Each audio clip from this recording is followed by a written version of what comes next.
Thank you very much. It was really convincing story, and I'm just trying to think where else in the world it would sort of can be transformed. Yeah. In reality. Questions? Extending your story perhaps into a more global context, would you, if you sort of take that power to nature relationship, and given climate change is sort of pushing the dimensions around, right through from desertification in Africa to et cetera, water resources, not just forestry. Where would you see your political or state-based assemblages going as a function of climate change then, in a general sort of... Well, I think that's a really good question. Let me see if I can answer that as straightforwardly as I can, which is that's precisely why I became interested in these things. Because climate change is creating new justifications for new governance regimes. Red Plus basically invests the world in whether or not villagers are conserving forests at a local level in Nepal. And so, absolutely, I think that these kinds of relationships are being transformed right now, in this moment in time. And it's not necessarily historically, it is historically contingent, but it's not a new historical process. I think this has always been going on. Mm-hmm. But there's a particular way in which this kind of confluence of biophysical change, both real and constructed, the discourse of climate change, along with these new kind of models of governing at a distance, the whole kind of NGOization, it's going on in Scotland and Sweden, everywhere, they're changing that dynamic between the state and its material base. And so we need to probe those relationships and see what kinds of transformation, what are the possibilities that creates for the future. And the possibilities are going to be different in every place. That's the contingent part of it. But they certainly, I think, the relationships are relevant to look at and anywhere in the world, pretty much. Does that answer your question? Yeah, it does, yeah.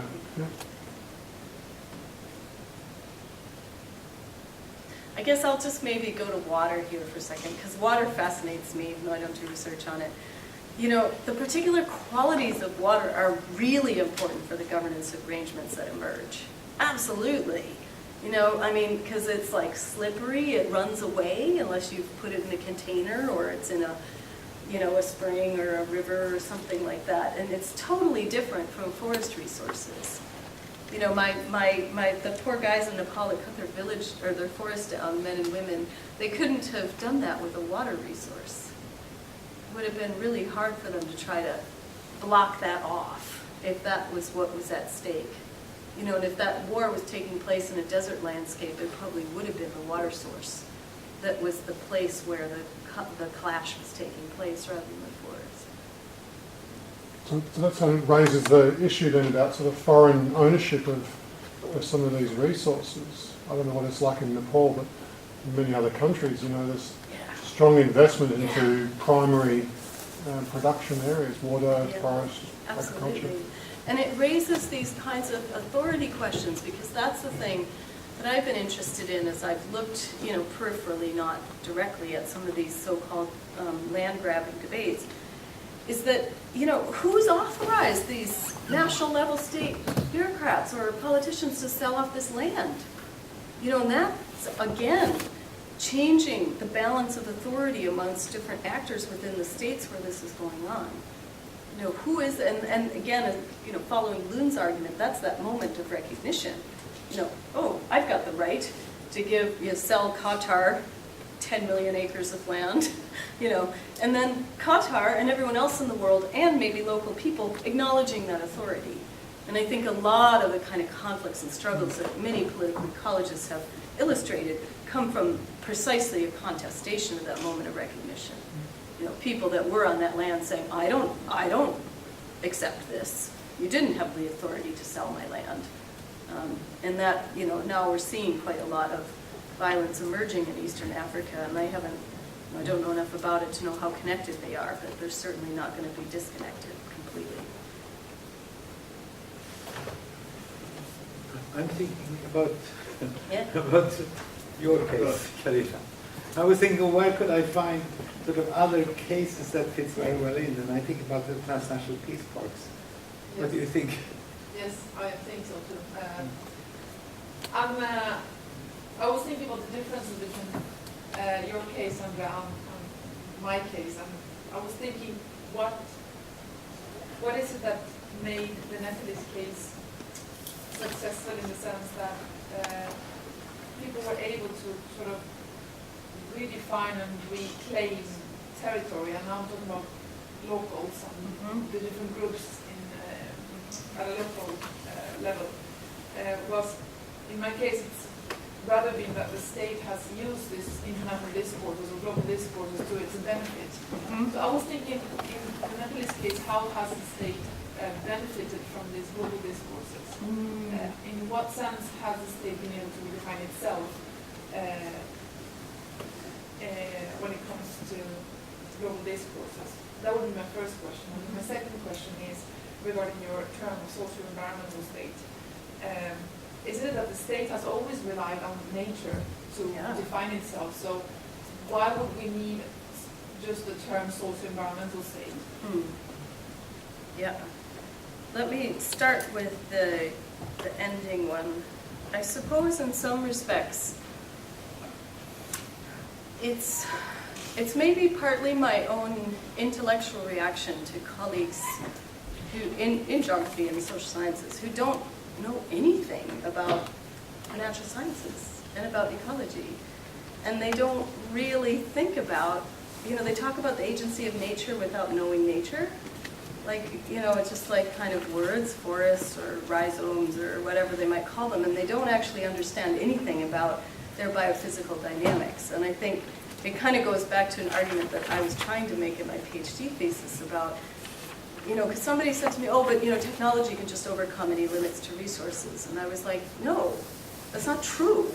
And yet not wanting to go into some environmental determinist sort of framing of all that. Like I know all those critiques, I understand them, and I believe in them, but there is a way as well in which I think we do need to understand that. But I think your point is absolutely right. States have always depended on their material resource base in order to come into being. I mean, that's, yeah. And then the second one, that's a really good question, and actually it's a long and interesting story, but I think that the state didn't realize what it was giving away. I don't think any of the people in the Forest Department or the government had actually read the Forest Act when they approved it. And I have a few colleagues who I'm desperate to talk to, and didn't have a chance last time I was there. But because they did their PhDs at Minnesota when I did, and they were in natural resources, and they read the Forest Act. And it was right after that that then the Forest Department tried to claw back some of this autonomy of community forest user groups. And I don't know if there's a relationship there or not. That's why I want to talk to them and get them to reflect a little bit on that. And so Feikofun has successfully, again very recently, successfully fought off an effort by the Forest Department to change the legislation of community forestry to give itself more control again and more access to revenue. So I think in the Nepal case, there's a couple important things. One is about this forest ecology. The other is about the fact that consensual decision-making and compromise is deeply embedded in Nepali culture. Like it's how you kind of figure things out. There's a word for it in Nepali, kurumilaउने. And so this idea of everybody sitting together and hashing it out is comfortable. So I think that's also been important for its success. And then I think also the fact that I'm not sure the state has benefited. And I think it's kind of realized that. That's why collaborative forestry and this kind of stuff is coming up. Yeah. Thanks. Was a question there? Yeah, it was quite similar. I haven't read too much about the situation in Nepal, but I've read a little bit about by Arundhati Roy in India, and it's very similar. But there you really have this, there's really a lack of a place for the forest people. Yeah. They are not represented within the state. Yeah. And but you pretty much went into that, how the people fit into the state and so on. Yeah. So perhaps you already answered. Well, in a way, I mean, it is important, and occasionally I've had people, Indian specialists, review my papers, and they just assume that like forest department governance of forestry is the same as in India as it is in Nepal, and it's not true. I mean, there's no question that the forestry department in Nepal has been influenced by Indian policies and British India as well. I think the Ranas, like that document I mentioned from 1918, I think it sort of smacks of like Western scientific forestry management, which probably came from British India. But it's different. You know, the forest department wasn't constituted in Nepal till after the independence in India. The kind of arrangements around community governance are very different. There's not as much, well, certainly much less militarization of the forest department in Nepal than in India, for example. But also, I think as well, I think these issues of belonging are different. They're powerful. They're very poignant at the moment in Nepal. The sense that, you know, especially indigenous groups have been excluded from the state for a long time. They've been excluded from formal political power. But they've managed to come into the state with quite a powerful lobbying voice in this post-1990, but especially post-2006 period. That's something that you don't see in India as No, well. not in the same way at all. And I'm really hesitant to say they've been successful. Yeah. Okay, I don't think they consider themselves to be successful. But there's a way in which in Nepal you just can't get away without sort of making a token nod to issues of caste, gender, ethnicity. You know, you just don't get away with it in that context because it's been on the map for long enough now. It might be token, but you have to at least nod to it. You can't ignore it.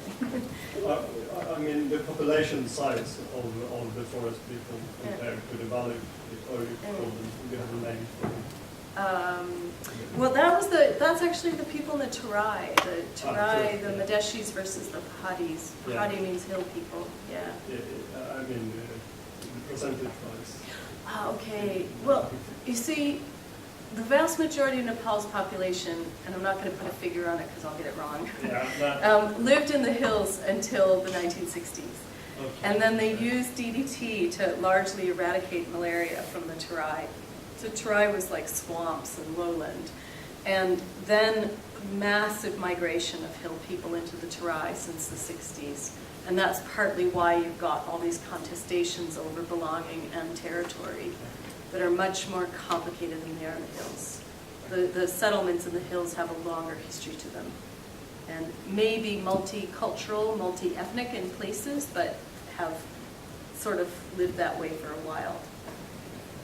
That would explain some of the differences as well. Yeah, to India, yeah. India is so complicated anyway.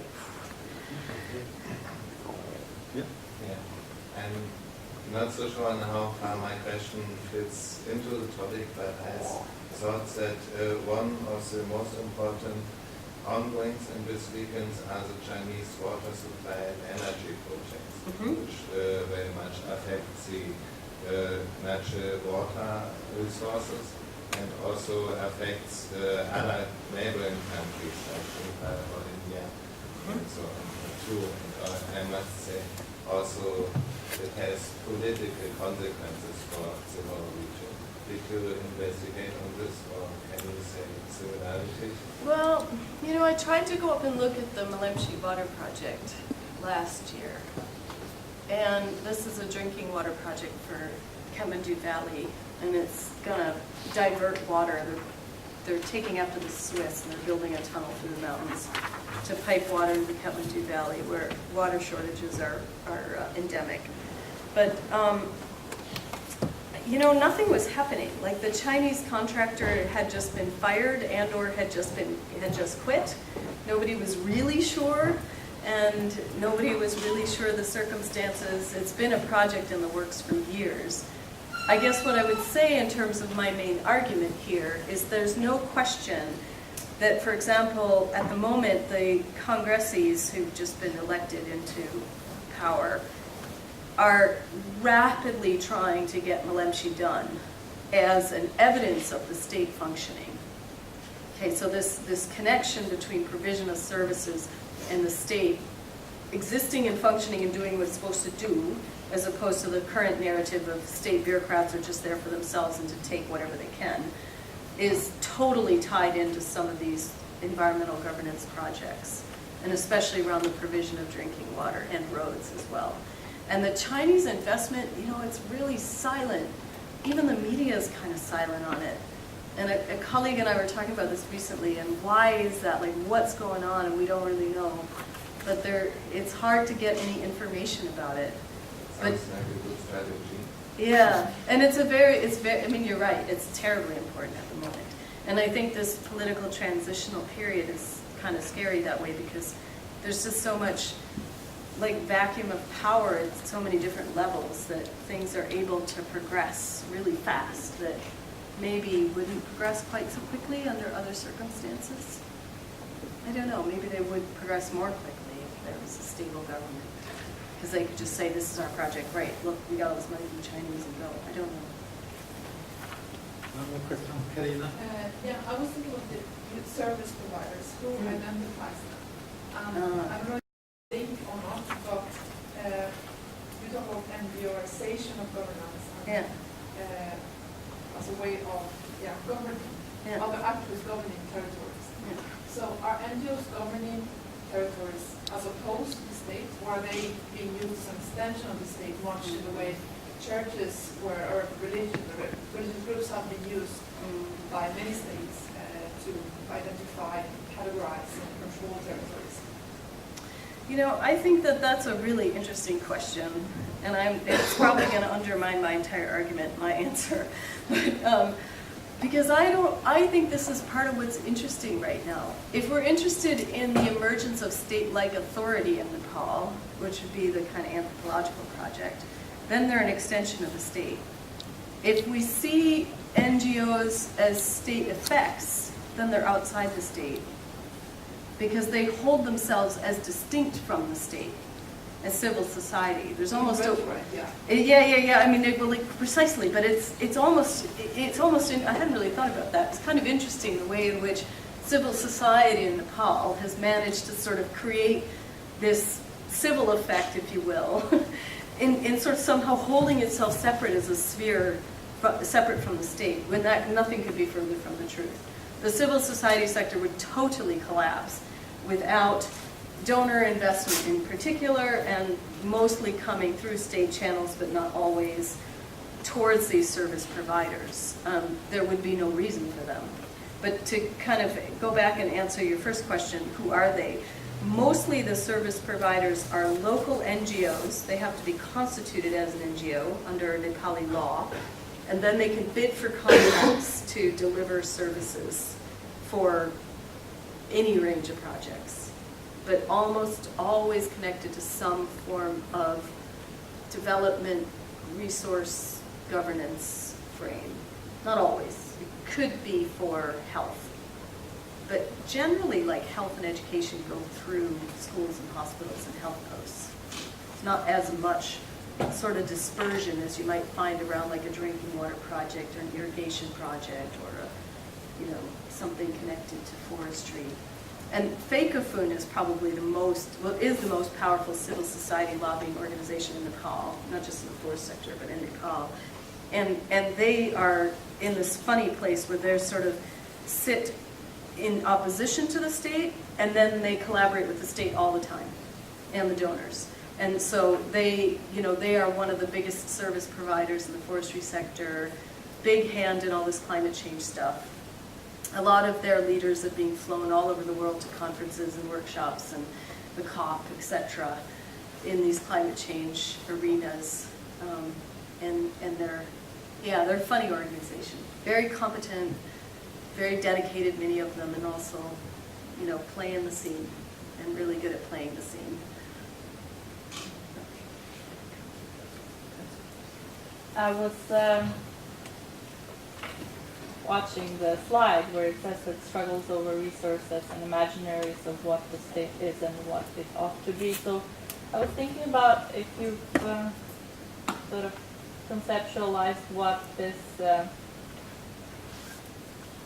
in terms all these struggles do to perceptions of belonging somewhere and what the possibilities for that is, because I speculate that were you to struggle for something for maybe decades, in some cases that must alter the perception of what you are struggling for, and as the very thing or whatever it is you're struggling for also alters. So,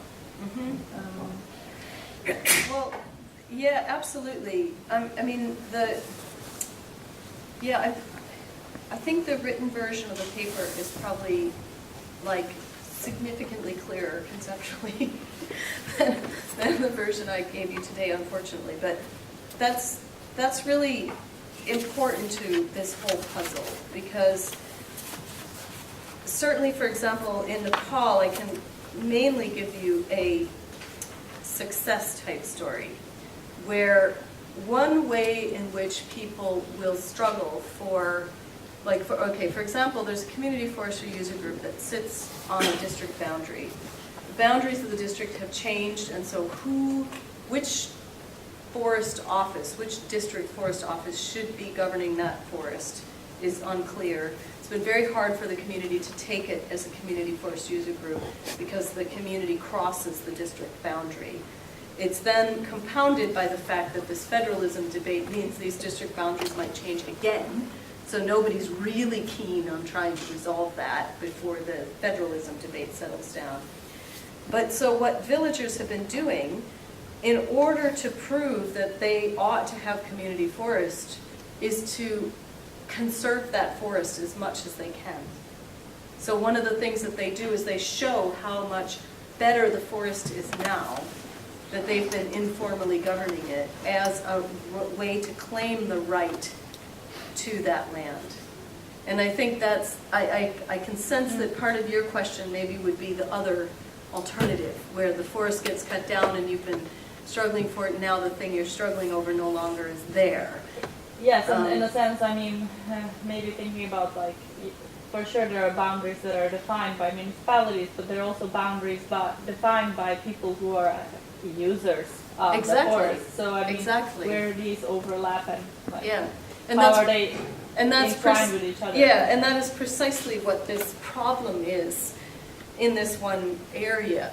And that I mean, for me, in terms of the current cultural politics in Nepal, there's been so much emphasis on these ethnic identities and ethnic struggles, and now like almost every group, including the Brahmin Kshetris, who are like the Hindus at the top of the pile, have their own, like, you know, Brahmin group.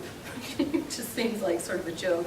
But they, you know, this is the way that belonging to the nation is being manifest. It's no longer about being Nepali. It's about being, you know, Limbu or Rai or Sherpa or Brahmin or whatever, and being recognized by the state as belonging in Nepal.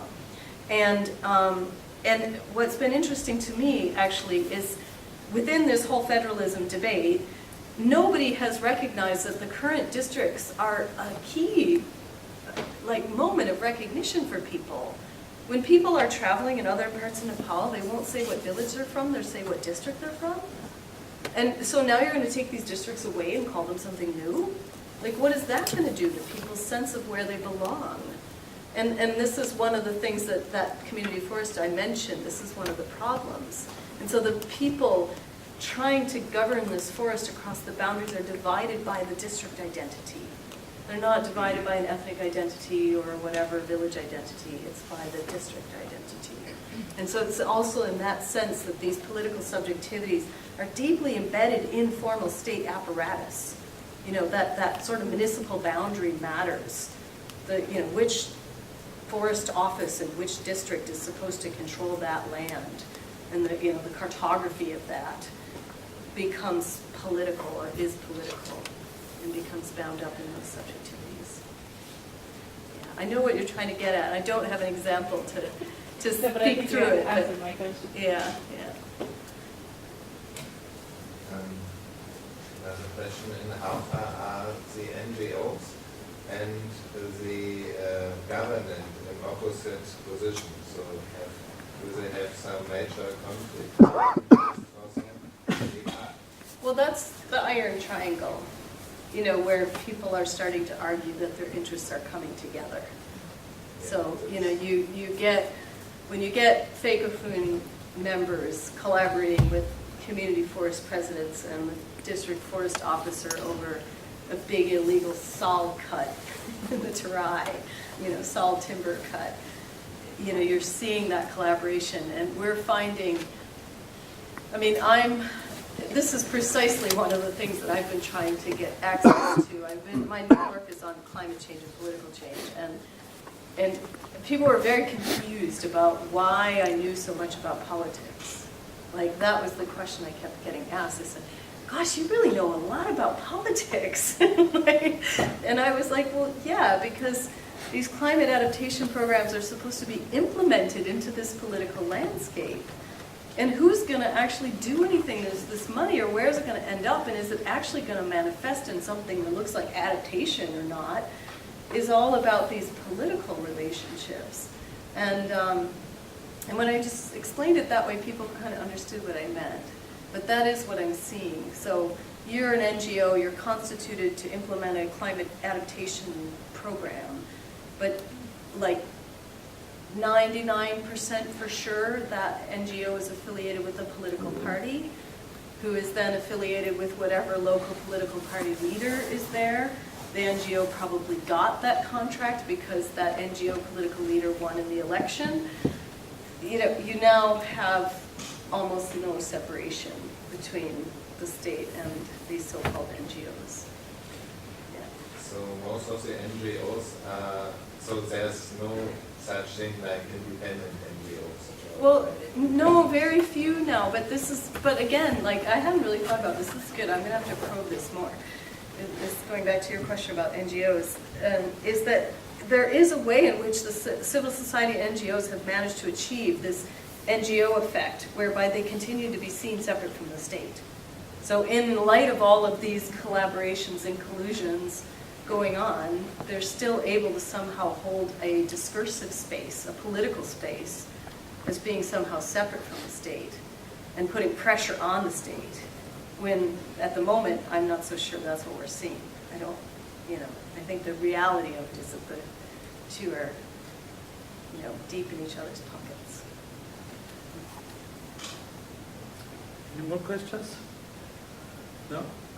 Otherwise, I think, yes, okay, so Yeah. So just to get back to your Yeah. first question of representation. Yeah. So in Nepal, who is responsible for governing the environment? Yeah. All these NGOs, Okay. and so on. Well, I think it's still unclear. You know, I think that this way, climate change has definitely brought the Himalayas right back smack in the crosshairs of the global community. You know, now it's the responsibility of the global community to make sure all those people on the ground in Nepal are doing the right thing so that we don't have too much catastrophe in Nepal, you know, or in the world, but also that we don't have, that people don't suffer too much. So now it's the responsibility of the global community to invest in climate adaptation in Nepal so that all these people don't suffer needlessly, you know, or unfairly, unjustly, I should say. And I think that this narrative of community governance is really strong. And, you know, people think that local communities govern better than the state does, better than the forest department, and that they ought to be given the right to do it. The forest department doesn't agree quite so much. Although, you know, the new generation of foresters are being trained in community forestry. A lot of them come out of villages where they were part of community forestry growing up. So it's a changing landscape. But I think it's also this, to me, it does bring these questions back onto center stage. So what role should the Nepali state play? And at the moment, actually, I haven't said that directly yet. At the moment, what's happening is that the political landscape in Nepal is so messy. And all these donors, they've invested money, and they need climate adaptation stuff to be happening right now, like last year. And there's no mechanism to do it. So they're using community forest user groups. because they're seen as competent. And they're jumping over the state. And they've kind of done this for a long time through community forestry. They just give money to forest departments and they don't get mad, the ministry. But really, there's some real significant consequences for state transition and the emergence of a new state in Nepal if the donors are just getting on with the business of development by bypassing the messy state apparatus and setting up VFCCs or whatever it is they're going to set up at the local level to do projects and spend money, redistribute resources. Okay, thank you very much. This has been indeed very inspiring, and I see it raises a lot of new ideas about environmental social science. This is really in the midst of it, isn't it? Yeah. Hope so. Thank Hope you. they accepted it. Then for everyone, we can have an applause. So we shall continue to